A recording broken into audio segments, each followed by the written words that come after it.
Talk about merit-based hiring. Do you remember where Trump got the tariff thing from in the first place? Do you remember like when and why and how we started talking about tariffs in the first place? It was in his first campaign for president. Trump didn't really have any formal economic advisors. So he told his son-in-law, Jared, to find him an economic advisor. Trump reportedly gave Jared some vague ideas of what his thoughts were on economic issues. You know, something, make me look tough, China bad, something. Jared then decided to find his father-in-law a financial advisor for his presidential campaign by going on the Amazon.com website and starting to browse books. Not like reading the books, because you can't do that on the Amazon website. He was just looking at the covers, looking at the titles. And he found a book title that he thought was so cool. The title was Death by China. Oh my God, that's so cool. That's so awesome. And that apparently was it. This quote from Vanity Fair. Trump gave Jared a summary of his views and then asked him to do some research. Kushner simply went on Amazon, where he was struck by the title of one book, Death by China, co-authored by a man named Peter Navarro. Jared then cold called Navarro, a well-known trade deficit hawk who agreed to join the team as an economic advisor. Navarro was a major advocate for an aggressive pro-tariff policy. Where did Peter Navarro get his idea that tariffs would be a good policy for America?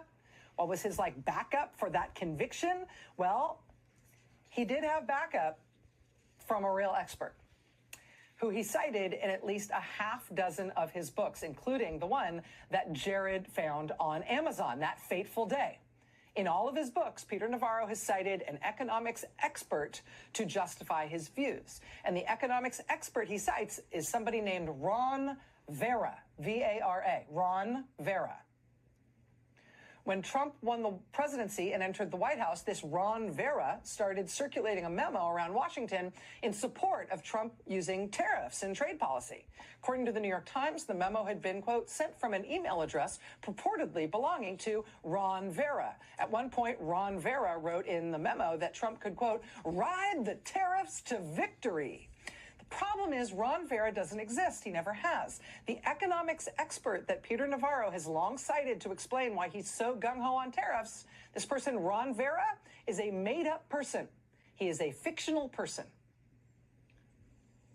Peter Navarro invented Ron Vara as his expert source so he could quote this expert source over and over and over again in his crackpot books. Who is Ron Vara? Ron Vara is an anagram of Navarro, which is his last name. I mean, my name anagrams to Macho Waddler, but I don't see myself trying to talk you into doing what Macho Waddler wants, right? But that really is how the Trump administration crafted its tariff policy. That's where Trump came up with the tariff idea.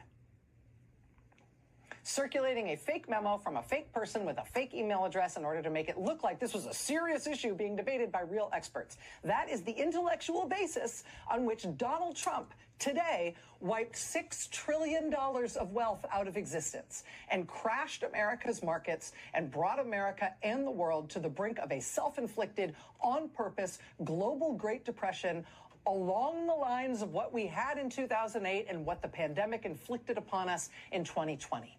This time, the global disaster is Donald Trump's big brain. So the felon-in-chief tasked his son-in-law to find an economic advisor.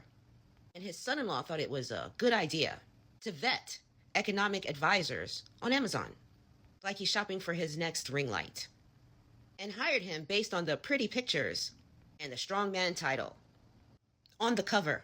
That's right. He based it on the cover of the book. Wow. As a result of his stellar vetting process, they hired this guy, Mr. Navarro, to be chief advisor. And all he had to say was, tariffs, good. And our felon-in-chief ran with it. And the stock market crashed. And then we find out all the little gems Mr. Navarro, the chief economic advisor, has been dropping from his expert source. Come to find out, his expert source doesn't exist. So it's either Mr. Navarro is suffering from multiple personalities and truly believes that there is a source, or he's a BFFL, big fat fucking liar, or he's an idiot. Or he could just be a combination of all of the above. Either way, it's a freaking problem. Because what this picture is looking like is the Three freaking Stooges. We've got one guy pulling experts out his ass. Another one who thought it was a good idea to hire the fake on Amazon. And the third idiot who thought it was a good idea to put your son-in-law in charge of finding your economic advisor. That sounds like the Three Stooges to me. We are so beyond libs now. Wow.